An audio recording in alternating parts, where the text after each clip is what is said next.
Bonjour, bonjour et bienvenue à ce webinaire, le terminal, votre nouvel allié. Eh bien, vous êtes certainement développeur ou encore testeur en robot framework, mais vous avez un handicap, le terminal vous fait peur. Alors, la raison de ce webinaire, c'est justement de vous rendre meilleur, de vous aider à vous familiariser avec cet outil qui est le terminal. Parfois, vous êtes simplement bloqué. Il y a des tâches qui apparemment très simples. Vous avez besoin de vos collègues du DevOps pour vous aider à avancer. Vous avez des pertes de temps énormes. Vous devez cliquer sur une interface graphique qui vous fait perdre du temps, alors qu'une seule commande vous fait épargner 5 ou 10 clics. Et d'autre part aussi, ben, vos applications ne tournent pas sur VS Code ou encore sur PyCharm. Ils sont souvent sur un serveur. Et pour y accéder, vous avez besoin d'un compte SSH. Et là-bas, vous n'avez pas d'interface graphique. Donc, vous serez obligé d'utiliser un terminal. Donc, d'où la nécessité, ben voilà, d'acquérir cette compétence ô combien importante pour être un bon testeur Robot Framework. Et sans plus tarder, je passe la parole à mon collègue Johan pour vous en dire un peu plus là-dessus. Super, merci Elmas pour cette introduction. Voilà, je rappelle que Elmas, c'est un développeur expérimenté, d'accord, plus de 10 ans déjà hein, dans le domaine des applications médicales à Munich et la région. Et c'est aussi un leader ici à Epinosis Center dans tout ce qui est technique, DevOps, développement appliqué avec l'IA, l'architecture d'application, euh, voilà, et beaucoup d'autres choses. Eh bien, moi, si je joue en mobile, donc aujourd'hui, on parlait du terminal, votre nouvel allié. Alors, comme disait Mars, le terminal n'est pas là pour faire peur. Quand le terminal n'est pas là pour faire peur, c'est un moyen vraiment de parler directement à votre ordinateur. D'accord? Donc, ici, on a des ossature de terminaux. Donc ici, j'ai c'est celui qui est connu comme la commande pour accès sous Windows et puis PowerShell. Et là aussi, vous pouvez avoir le terminal dans Visual Studio Code. Hein, il est généralement localisé ici lorsqu'on l'ouvre, avec généralement la possibilité de les repositionner. Et on peut aussi avoir le terminal dans les IDE, les environnements de développement intégrés comme PyCharm. Nous verrons tout ça pratiquement aujourd'hui. Alors ça, c'est une autre ossature sous Git Bash, qui est un autre terminal que vous pouvez installer sous Windows et qui fait l'émulation des systèmes Linux. Alors, je vais te donner deux mots sur Epinosis Center. Alors, nous sommes un centre de formation, de coaching et de consulting avec un accent sur la qualité logicielle, l'automatisation et nous aidons en fait les équipes QA généralement à devenir des experts au framework, dans l'automatisation en espace de 3 mois pour leur permettre de mettre en place une infrastructure afin de ne pas perdre de temps entre les différentes releases et de passer des heures là où ils pourraient passer tout simplement quelques minutes. Et en ce moment, nous sommes le seul centre accrédité Robo Framework et nous sommes aussi membres de la Robo Framework Foundation, donc qui est l'organisation donc qui gère cet outil qu'on appelle Robo Framework. Donc pour vos besoins, n'hésitez pas à vous rendre sur notre site epinosis.center ou de nous envoyer un email à contact@epinosis.center. Alors, ceci fait, j'aimerais vous dire un peu sur moi, juste en quelques mots. Donc, je suis basé à Munich, en Allemagne. Je suis expert et leader en qualité logicielle. Ça fait plus de 13 ans que je suis dans ce domaine. Et j'ai fait principalement de la gestion de projets à Epinosis Center pour les moyens des grandes entreprises. Et une de mes passions, donc, c'est l'enseignement, la formation, donc tout ce qui est logiciels, l'IA appliquée. D'accord, à la base, donc j'ai une formation en génie électrique et dans le domaine de l'informatique. Alors, n'hésitez pas dans le chat, hein, vous pouvez vous connecter avec moi sur LinkedIn, ce sera un plaisir. Et dans le chat, n'hésitez pas à nous dire d'où vous vous connectez, vos expériences et vos attentes particulièrement, que ce soit dans le cadre de ce cours, de ce webinaire, ou bien dans le cadre donc d'autres besoins ou bien d'autres aspirations professionnelles où nous pourrons éventuellement vous accompagner.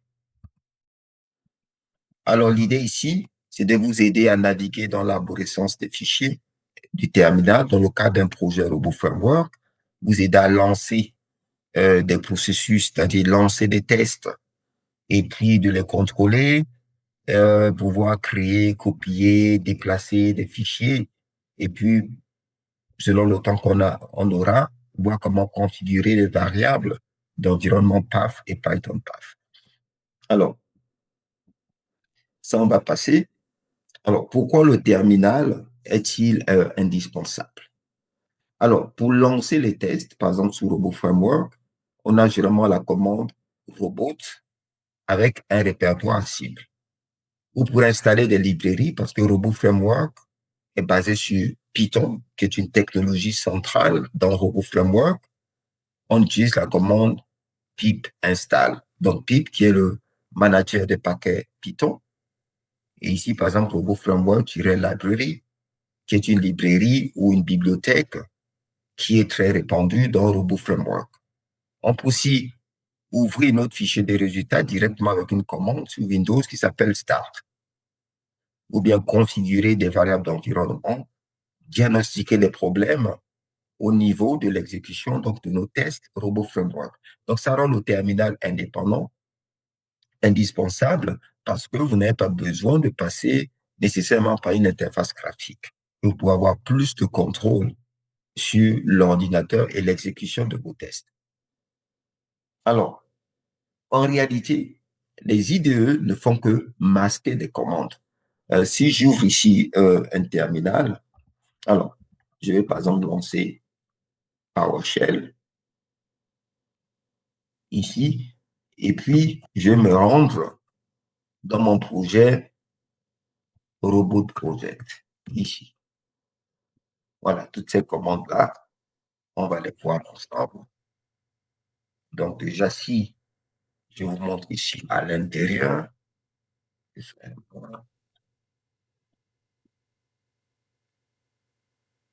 on a par exemple ici un fichier. Vous voyez, on a ici fichier.txt. Si je vous le montre dans PyCharm, il est ici. Vous voyez, à l'intérieur, il y a bienvenue dans le terminal. Vous voyez, ici, j'utilise ma souris pour ouvrir le fichier.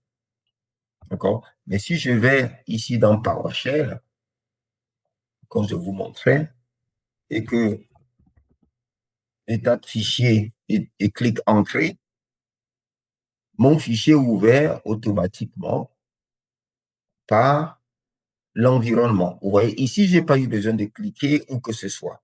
J'ai tout simplement appelé, d'accord, ce fichier-là. Et aussi, par exemple, la commande Start. Cette commande aussi ouvre directement le fichier. Donc, vous voyez, au lieu d'aller dans l'interface ou bien ouvrir d'autres éléments de votre interface, cette commande Start, on va en parler aujourd'hui, vous permet en fait de lancer le programme qui est par défaut associé à ce type de fichier. Vous voyez, ça vous permet d'aller vite. Et s'il y a un problème à l'ouverture, vous le voyez de suite. Vous ne voyez pas juste un crash ou bien quoi que ce soit. Par exemple, si j'écris directement fichier, point test comme ça, je fais entrer. Vous voyez, il me dit le thème fichier n'est pas reconnu comme un nom de commande. Vous voyez, là, directement, j'ai un diagnostic et je peux tout de suite comprendre, ah oui, d'accord, c'est pas reconnu comme une commande. En fait, c'est pas une commande en tant que telle. Éventuellement, pourquoi pas mettre une commande devant et lancer pour l'ouvrir. D'accord? Donc, vous voyez que là, le terminal aussi vous donne la possibilité donc de pouvoir avoir accès donc à ces fonctionnalités de votre ordinateur où vous passez généralement par l'interface graphique. Alors, si on exécute toutes ces commandes, regardez, je vais taper Explorer et ensuite Notepad. Je vais faire clic, j'écris Explorer, Entrée, et bien là, Windows m'ouvre directement l'explorateur. Alors que généralement, on peut faire un sur clavier ou bien faire aller sur Windows, chercher l'explorateur, faire des clics droits ici. Ici, il ouvre directement.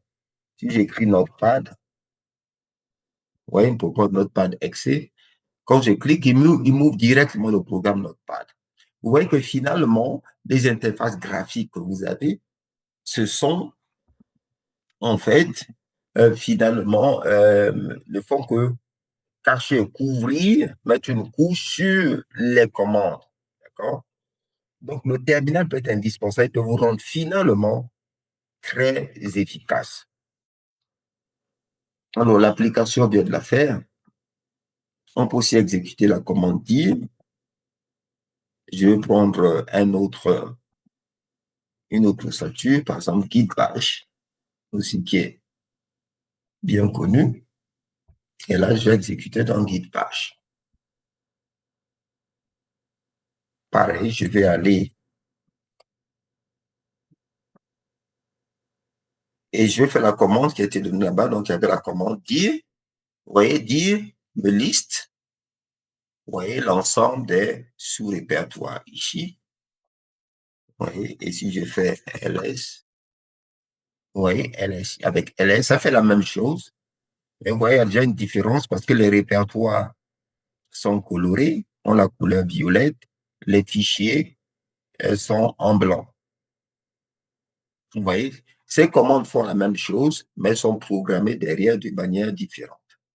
Vous voyez que dans ces différents terminaux, vous avez la possibilité donc d'exécuter ce genre de commandes. Alors, allons-y plus loin. Donc, finalement, une définition du terminal, c'est finalement un outil qui vous permet de contrôler votre ordinateur, mais en tapant des commandes plutôt qu'en cliquant.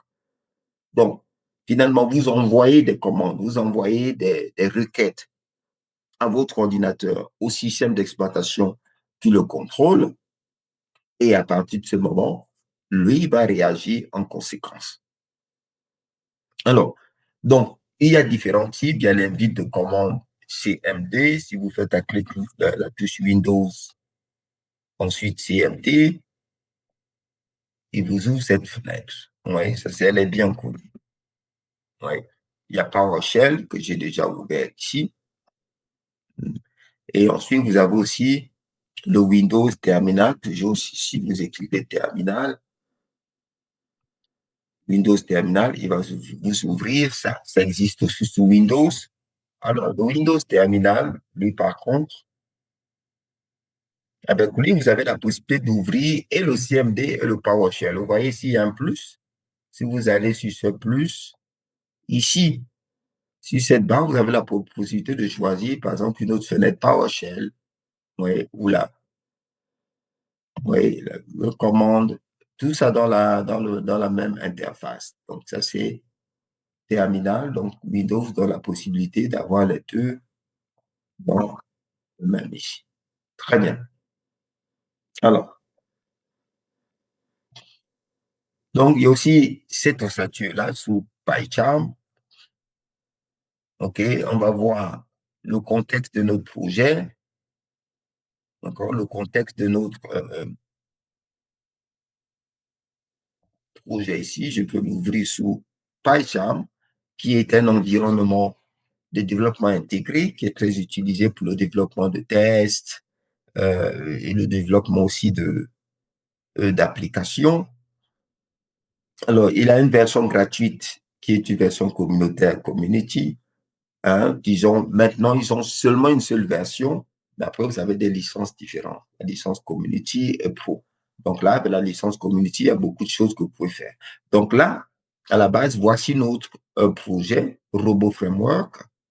Donc, on a ici un environnement virtuel, hein, Python, où tout est installé. On a installé Robot Framework. On peut avoir un répertoire de configuration si on en a besoin. On peut avoir un répertoire de données, des librairies, les ressources. Euh, mais ici, puisque c'est pas en tant que tel robot framework qui nous intéresse directement, mais cet outil du terminal qui va nous rendre efficaces dans le développement donc, de nos projets robot framework. Donc, il y a cette partie test ici où il y a trois sous-répertoires.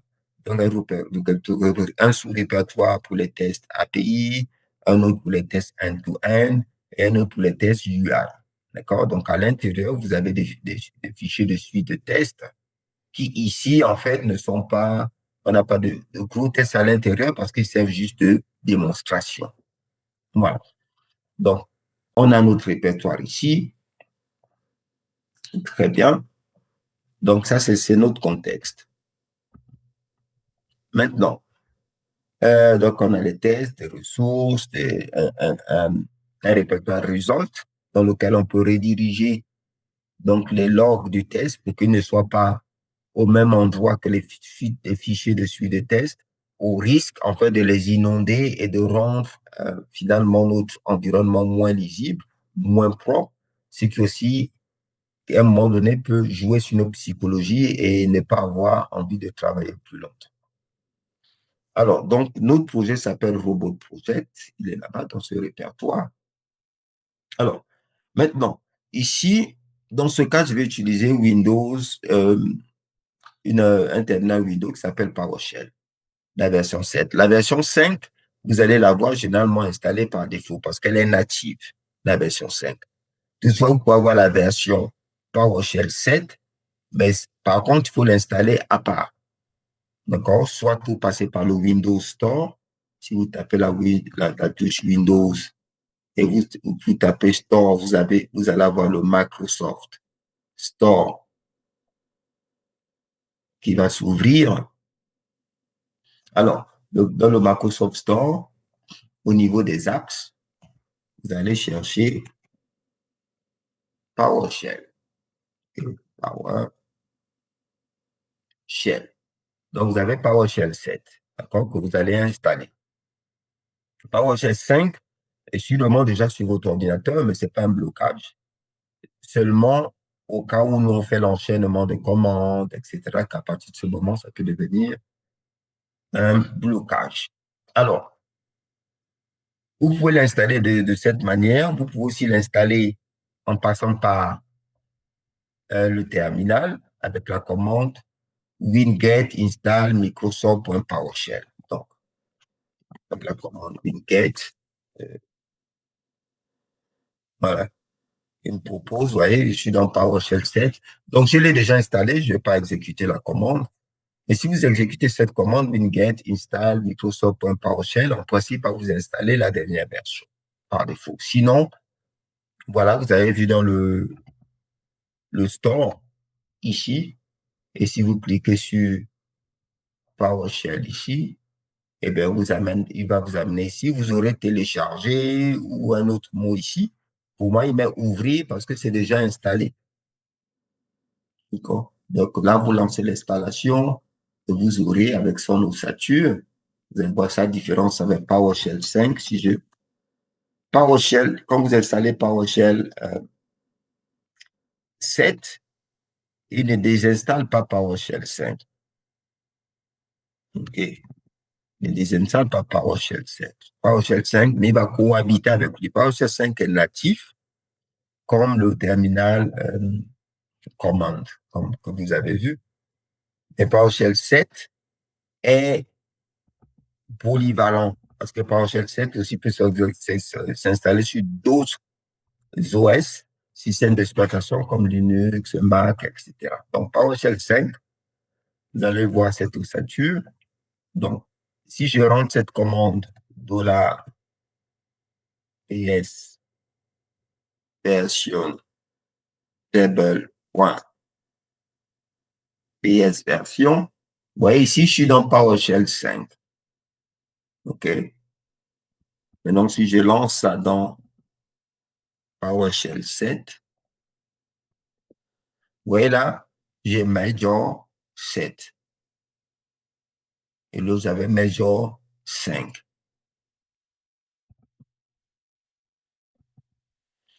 Le nom va se produire par Shell 7. Il est un peu plus moderne. Il est beaucoup plus maintenu.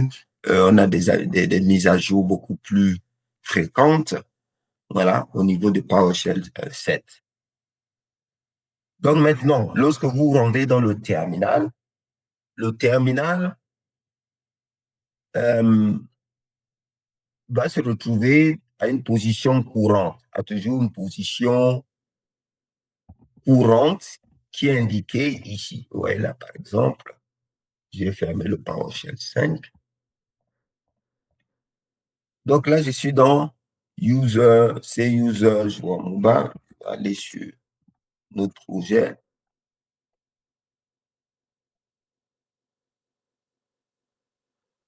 Vous voyez, donc j'ai une position courante. Donc ça, c'est très important parce que vous allez toujours d'un endroit à un autre, vous exécutez les commandes d'un emplacement donné. Alors, maintenant, il y a une commande qui vous permet de savoir où vous êtes. Et cette commande s'appelle PWD, qui veut généralement dire Presence Working Directory. Donc, l'endroit de travail actuel où nous nous trouvons. Donc ici, si j'écris PWD, vous voyez, j'ai ce qu'on appelle le path, le chemin. Où est-ce que je me trouve? Ici. Vous voyez? Mais vous avez vu qu'il y a une autre commande qui s'appelle dire. Si je rends dire, il y a un dièse qui s'est rajouté, ça me liste ce qu'il y a à l'intérieur. Alors, pourquoi j'ai exécuté dire? Parce que si je vais dans la fenêtre de commande classique, d'accord, celle-ci, donc là, j'ai le terminal, hein, parce que je peux ouvrir différents ici. Donc, je les ai ouverts ici ensemble. Si je fais PWD ici, vous voyez, il me dit que cette commande n'est pas reconnue.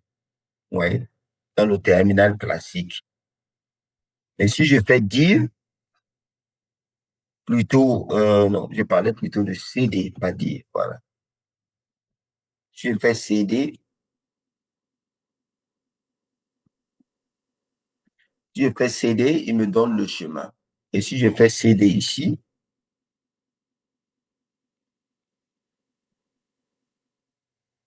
ouais, il ne m'affiche rien dans PowerShell 7. Pareil, si j'ouvre PowerShell,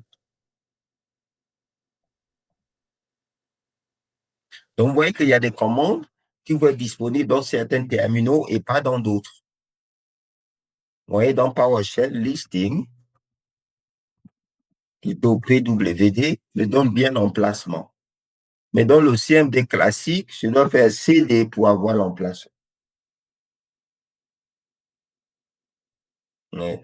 Donc, alors que si je suis dans Git aussi, dans Git qui émule très bien les systèmes Linux, donc PWD passe très bien. Et si je fais CD, il ne me dit rien. Ouais.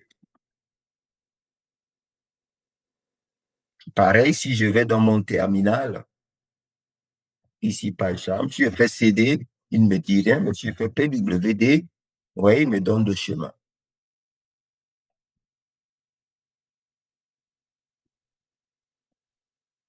Alors, maintenant, vous avez aussi la possibilité de lister. Donc, nous, généralement, on le fait visuellement. On clique, on ouvre un dossier et on voit ce qu'il y a dans le dossier. Mais dans le terminal, vous n'avez pas ces aspects-là. Donc, lorsque vous voulez voir, il y a deux commandes qui s'appellent ls et dir. Essayons de les exécuter dans des environnements différents. Donc, ici, on repart dans le terminal PowerShell classique. Si je fais, on a dit ls et dir, si je fais ls, il liste ce que j'ai. Vous voyez que les répertoires sont ici en bleu. Voilà. Avec le point, c'est ce qu'on appelle des répertoires cachés. Ils commencent par un point, mais ce sont des dossiers. Et ici, dans le classique, si je fais ls, il me dit c'est pas reconnu. Par contre, si je fais dire, il fait la même chose, il liste. Vous voyez que le classique, lui, il n'a pas de couleur ici, il ne me donne pas de couleur, tout ça. Mais il liste tout ce que j'ai, vous voyez, à ce niveau-là. Et ici, si je fais dire, ben, il le, il le liste aussi. Vous voyez que le dire et le ls fonctionnent dans PowerShell 7. Donc, il émule et cette commande qu'on voit sur Linux, mais il émule aussi cette commande de Windows, PowerShell 7. Et PowerShell 7 a tendance à être polyvalent, donc même sur Linux. Maintenant, voyons, par exemple, dans Git Bash, faisons dire, vous voyez, ça marche aussi. Et si je fais ls, vous voyez, ça marche aussi. Et là, j'ai des couleurs, vous voyez, j'ai des couleurs. J'ai même des applications ou bien certains dossiers ici qui sont peut-être des liens.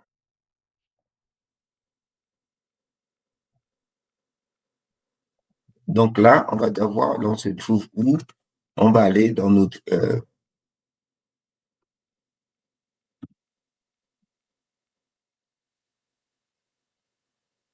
robot project. Je fais dire ici, vous voyez, il liste. Et si je fais ls, il liste aussi, mais avec des couleurs. Donc, vous voyez que ls là est très bien et s'adapte très bien. Dès que vous utilisez des terminaux modernes avec ls, listings, super. Donc, ça permet de lister. Maintenant, ls peut avoir ce qu'on appelle des paramètres. Voilà les paramètres que vous avez. Vous avez ici, par exemple, -L, -LA, ls test, avec test étant un dossier. Et on va essayer de les utiliser aussi dans les différents environnements. Vous allez voir que puisque ls n'est pas reconnu dans le CMD classique, donc c'est pas la peine. On a vu que ls était reconnu dans PowerShell, le PowerShell 7. Maintenant, on va voir, est-ce que PowerShell 7 reconnaît les autres options qui viennent après? On va voir quelques surprises ici. Donc, ls fonctionne très bien. ls-l, il me dit non. Vous voyez? Il me dit non, je ne peux pas mettre ls-l. Maintenant, alors, dans Git Bash, qui émule très bien les systèmes Linux, ls-l, ça marche. Là, je vois les fichiers et les dossiers avec les permissions qui sont listées. Vous voyez, avec qui à qui ça appartient ou bien qui l'a créé. On a des timestamps, etc. Si je fais aussi dans Git Bash, ls-a, qui donne aussi les fichiers cachés, on voit que maintenant, on voit les fichiers, les fichiers répertoires qui commencent par un point. Vous voyez, ça affiche maintenant. Donc, le -A. Donc, je peux aussi avoir les détails, je peux le combiner. ls-la. J'ai non seulement les fichiers cachés, mais j'ai aussi des détails, la taille, etc. Mais ça, c'est sous Git Bash. On voit que Git Bash émule très bien les systèmes Windows. Donc, ceci est un candidat qui peut être utilisé pour exécuter donc vos tests robots framework.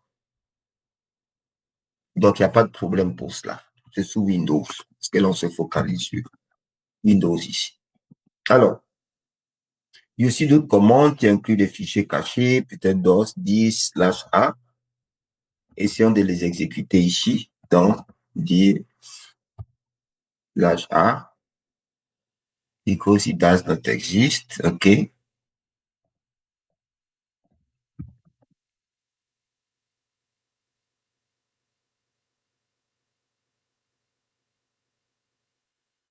Voilà. Quand on fait 10/A ici dans le classique, il nous donne un peu plus de détails ici.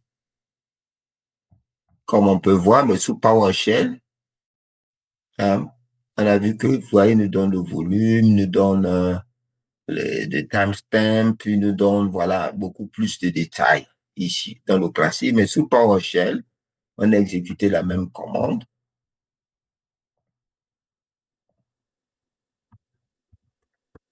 Voilà, on l'a pas mis. Alors, maintenant, nous, avec la souris, on va dans un dossier, on va dans un sous-dossier, on se déplace. Mais à partir du terminal, sans utiliser la souris, on a aussi la possibilité de le faire. Pour cela, on a une commande qui s'appelle Change Directory. Donc, il veut dire changer de répertoire, changer le dossier dans lequel on se trouve. Et on va voir qu'on peut changer le dossier, aller dans un sous-dossier, avec CD, le nom du sous-dossier. CD 2 points va remonter des niveaux dans notre hiérarchie des dossiers. CD 2 points slash 2 points va remonter de 2 niveaux. Donc, quoi que ici, on peut enchaîner slash 2 points, 2 points. Si on continue à mettre des slash, il ne fait que remonter, voilà, de niveau. Après, on a le CD avec le tilde ici, qui nous permet d'aller au dossier mère. Généralement, dans les systèmes Linux et Mac OS, on a un répertoire qui s'appelle Home. Et dans les systèmes Windows, il ira tout simplement dans votre répertoire, c'est user, utilisateur, et puis vos noms, votre nom. Donc, il vous amènera là-bas. On a aussi la possibilité d'aller au dossier précédent directement dans certains terminaux avec le CD-. Donc, il repart directement dans le dossier où on se trouvait. Et vous avez aussi le CD, vous pouvez donner un schéma absolu en une seule fois. Et là, votre terminal va vous amener directement dans ce dossier cible. OK? Donc, essayons maintenant de les appliquer. On va voir comment ça fonctionne. Mais cette fois-ci, on va aller dans une des IDE, par exemple, Visual Studio. Voilà. Donc, l'idée ici, c'est que on change, on travaille dans différentes IDE pour enrichir dans votre expérience, pour voir que c'est pas limité. J'imagine que certains préfèrent Visual Studio Code, d'autres peut-être PyCharm, d'autres peut-être d'autres terminaux. Alors, pour cela, il faut afficher le terminal. C'est vrai qu'il est déjà ici en bas. Mais si vous êtes sous VS Code, vous pouvez aller dans View et vous avez terminal ici. Vous cliquez dessus. Voilà, il enlève. Vous recliquez, il affiche. Ou bien vous allez ici dans les 3 points, vous avez terminal ici. Vous pouvez lancer un nouveau terminal. Si vous voulez, si je lance un autre terminal, vous voyez qu'ici à droite, il me crée un autre. Et il y avait l'autre qui existait en haut.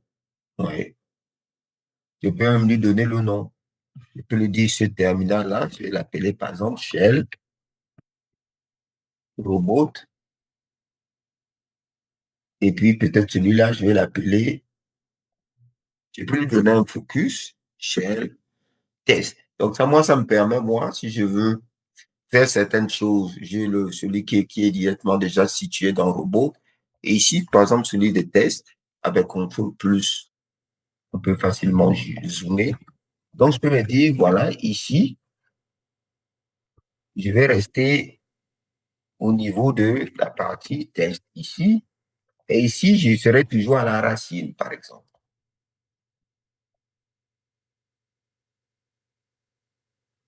Vue terminal. Voilà, ici, on a les tests qui sont exécutés. Je vais mettre clear. Donc, ici, je peux me dire, bon, voilà, je suis à la racine, le bout de mon projet. Et là, je suis toujours au niveau de test. Donc, voilà. Et là, voilà, je peux l'indiquer comme ça. Alors, nous sommes ici. On a déjà vu la commande ls. Si je fais ls, voilà, j'ai la, vous voyez, l'architecture de mon projet ici qui s'affiche. C'est intéressant, j'ai quelques couleurs. J'ai le bleu ici, ça c'est un script d'exécution. Vous voyez, il est en jaune. Donc, j'ai une différenciation ici, c'est intéressant, c'est toujours agréable visuellement. Maintenant, je vais aller dans le répertoire test, par exemple. Donc, je peux faire CD, test, entrée. Vous voyez là, si je fais PWD qu'on avait déjà vu, il me dit maintenant où je me localise. Je suis à une profondeur beaucoup plus basse ici. Vous voyez, et je peux voir qu'est-ce que j'ai ici à l'intérieur. J'ai fait un nouveau ls. Tu vois que j'ai des en bleu ici, comme il m'a mis les répertoires en bleu, que j'ai encore des sous-dossiers qui s'appellent API. Bon, je vais aller dans end-to-end, par exemple. end-to-end, entrée. Vous voyez? Où est-ce que je me trouve? De profondeur plus bas. Alors, je vais essayer de remonter d'un cran. On a dit CD, espace, point, point, entrée. Où est-ce que je me trouve? PWD. Vous voyez que je suis remonté d'un cran. Je repars dans le test. Minuscule ici. Je suis déjà dans le test. Je repars dans end-to-end. Ou bien on va faire CD. On a dit CD tiré nous ramène où on était. Vous voyez, il m'a ramené directement dans end-to-end, le CD tiré. Maintenant, on sommes de remonter en un seul coup 2 fois. Donc, ici, jusqu'à la racine de mon projet. Donc, je vais avoir CD, 2 points, slash, 2 points, entrée. Vous voyez que là, il m'amène directement. Il a remonté d'un cran en une seule commande.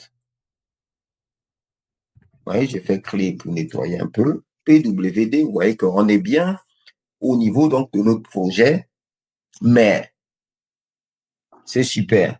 Ensuite, on avait parlé du tilde qui nous a mené en gros dans le répertoire, mais j'ai fait CD tilde, regardez ce qui se passe. Il m'amène dans C user jouant MOBA.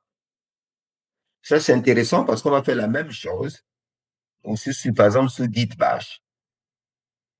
Sur Git Bash, je suis ici dans CD projet, je fais CD tilde, entrée, PWD où je me trouve, il fait pareil. Ouais. Si c'était sous Linux, il allait m'amener dans un dossier qui s'appelle Home, H-O-M-O. Alors, donc on a vu les 2 points, remonter le tilde. On peut aussi donner un schéma absolu, et puis, ou bien un sous-répertoire. Donnons un schéma absolu. On va rester ici dans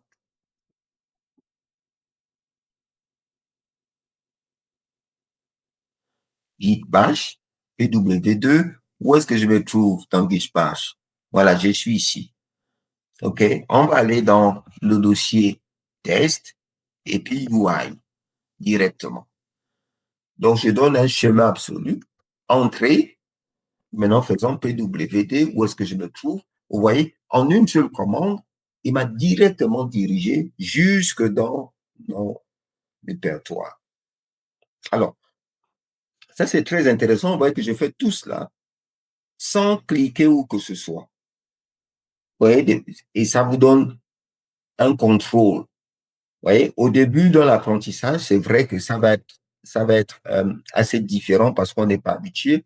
Mais quand vous allez prendre plaisir au terminal, vous aurez du mal à vous en passer. D'accord? Alors, maintenant, on va passer une bonne partie. C'est que je vais vous donner une astuce. Après, on va lancer des tests robots. Donc, l'astuce, c'est la touche Tab. La touche Tab, c'est vous tapez la première, la deuxième ou généralement les 3 premières lettres d'un dossier ou d'un fichier. Et ensuite, sur la touche Tab, celle qui a des flèches versées. Alors, quand vous allez cliquer, ça va faire ce qu'on appelle l'autocomplétion. En fait, vous essayez de compléter ce que vous êtes en train d'écrire. Et ça vous fait gagner du temps, ça vous fait éviter des touches de frappe. Parce que quand vous faites des touches de frappe, vous devez repartir, éditer, oui, tout ça là, ça vous perd le temps. Mais le terminal va vous rendre efficace. Allons-y maintenant, par exemple, dans PyCharm. On change de terminal. Vous voyez que là, on s'amuse. Je suis ici. Alors, je fais ls.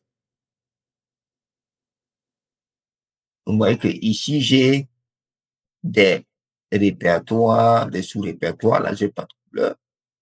Mais j'ai envie d'aller, par exemple, dans le répertoire ressources. Vous voyez qu'il y a aussi un autre répertoire qui s'appelle Resolve. Leurs 3 premières lettres sont identiques. La différence, c'est à partir de la 4e.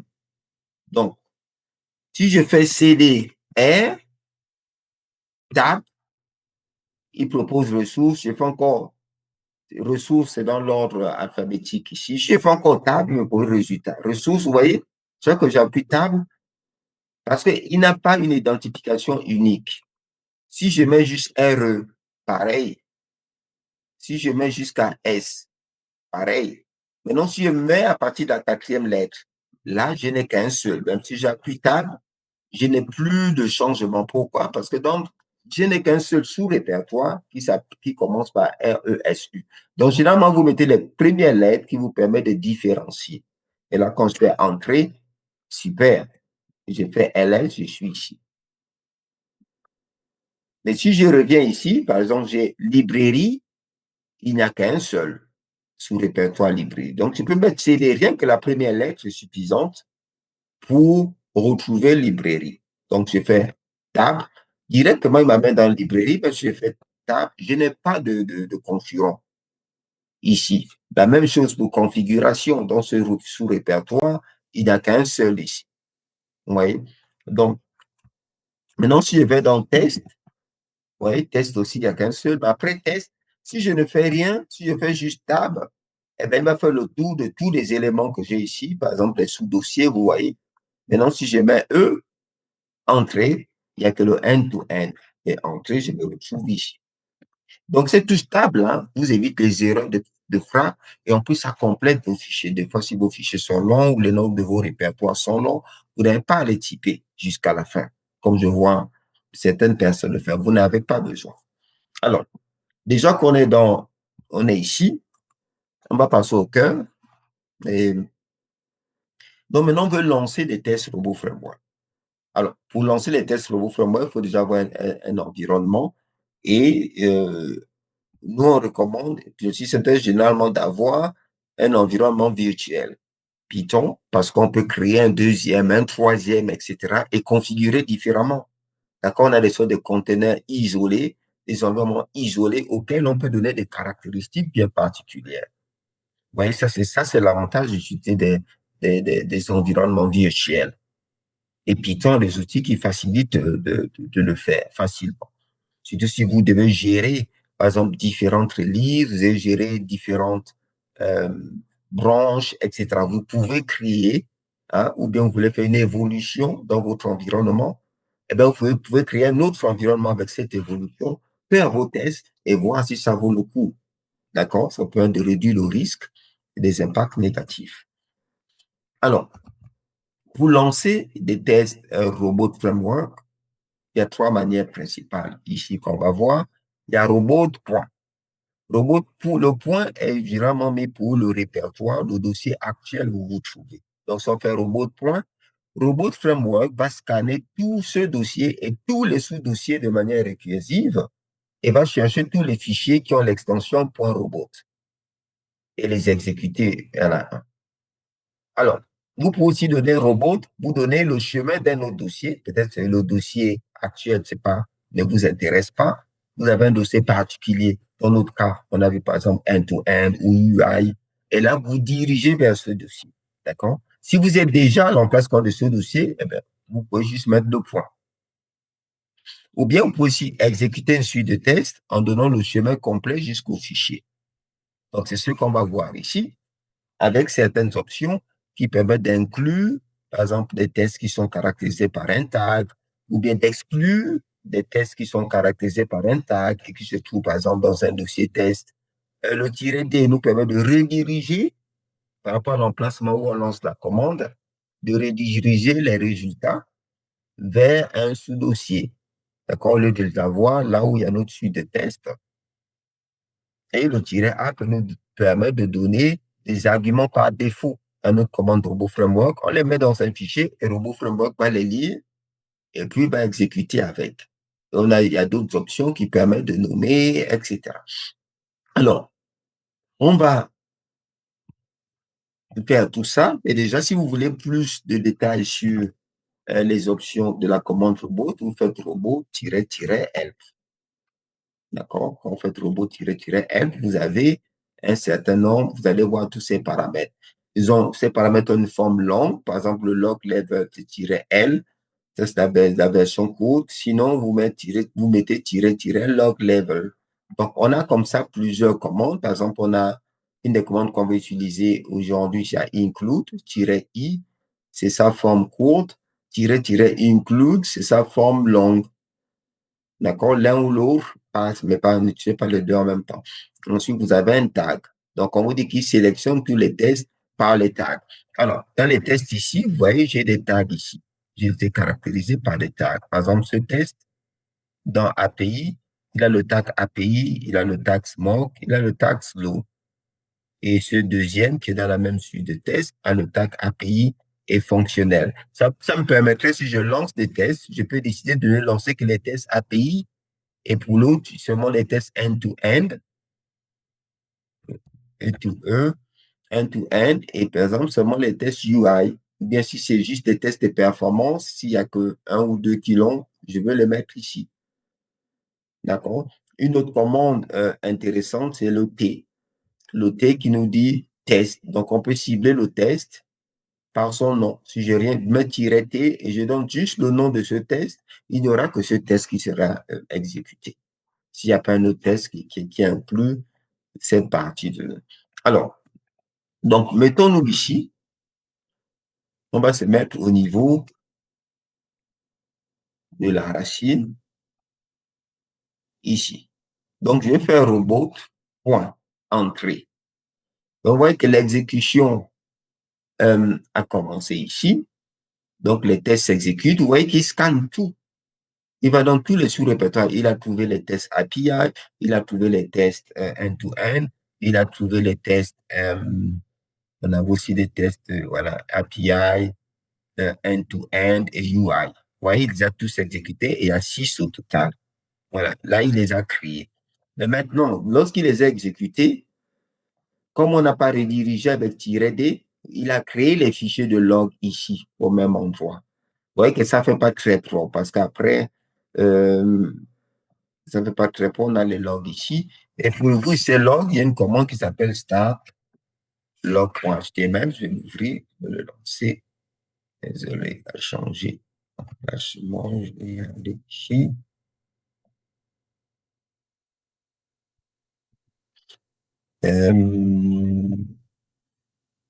Voilà, je vais relancer parce qu'il avait ouvert sur une autre fenêtre. Voilà, donc, il a ouvert ici. OK? Donc, vous voyez qu'ici, hein, on a le temps, à quelle heure, on va voir à quelle heure il a exécuté. Donc, il nous donne le log ici. Vous voyez, il y a 50 secondes, il nous dit qu'il a exécuté. Et là, on peut voir tous les tests qui ont été exécutés. Si on navigue dans le log, la suite des tests, on a 2 ici, et puis voilà. Les tests UI, API, etc. Parce qu'il y a 3 suites. Donc, du coup, il les a tous mis ici. C'est vert parce que tous sont verts. Quand un test échoue, il y a le rouge. Vous voyez que là, même à partir du terminal, on n'a pas eu besoin d'aller dans le répertoire, cliquer, faire ceci, cela. Non, on a juste eu besoin de lancer la commande start sur le log HTML. Alors, maintenant, on va supprimer tout ça.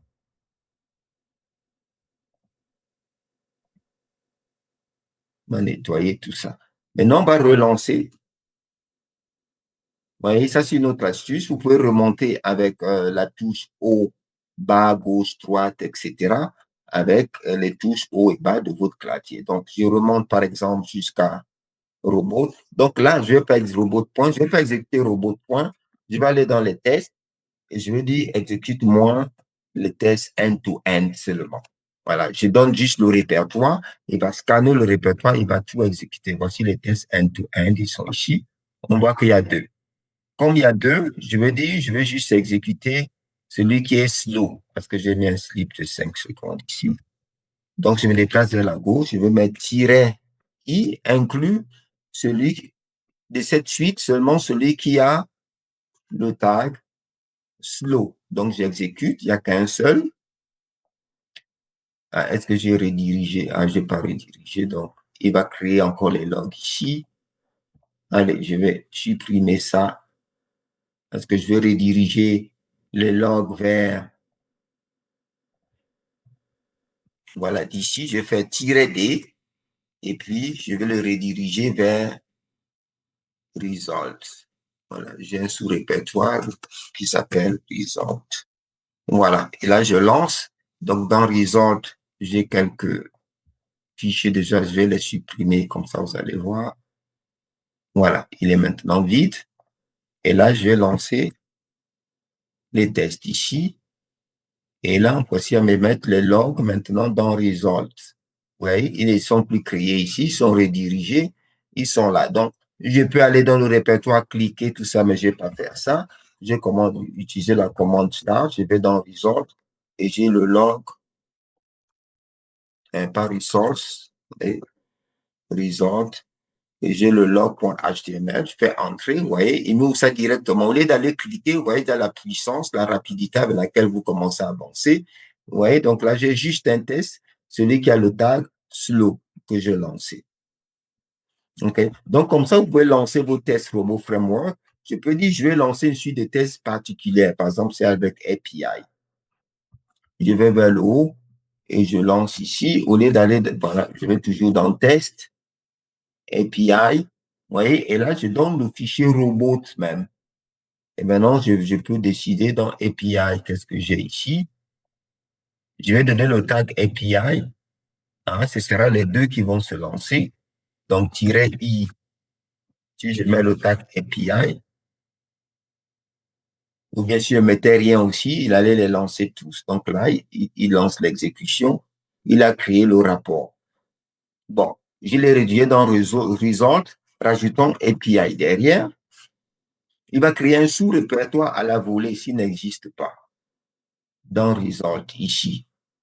Parce que derrière Result, j'ai mis API, vous voyez. Donc, il a mis mes résultats ici.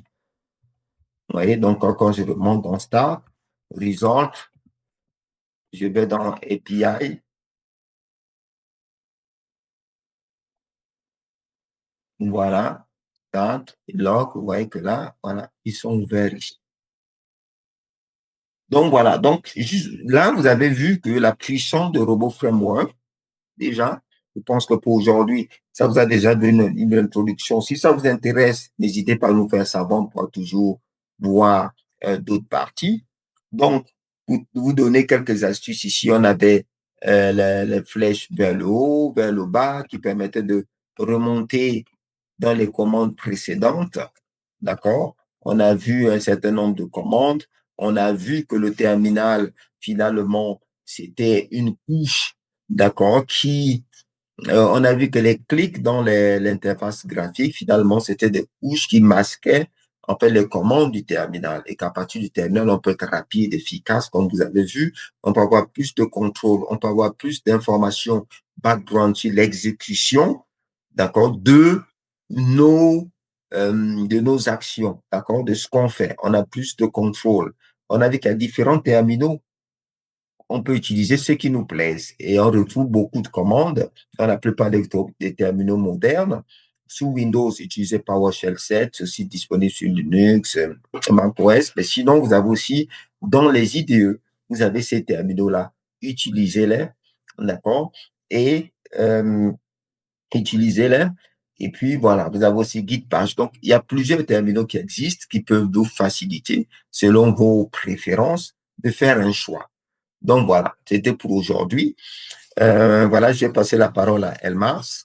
Voilà, il nous reste quelques minutes pour vous conclure ici.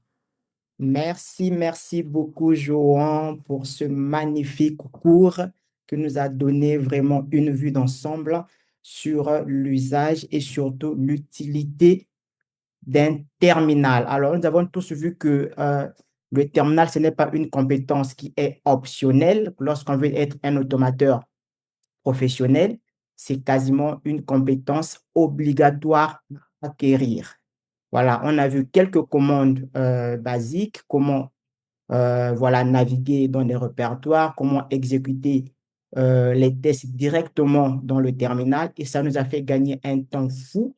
Et en moins d'une heure, nous avons pu faire pas mal de choses. Alors, si vous voulez en savoir plus, eh bien, n'hésitez pas à nous contacter et à vous inscrire à notre formation que nous proposons, le terminal, votre nouvel allié. Voilà, merci et à la prochaine.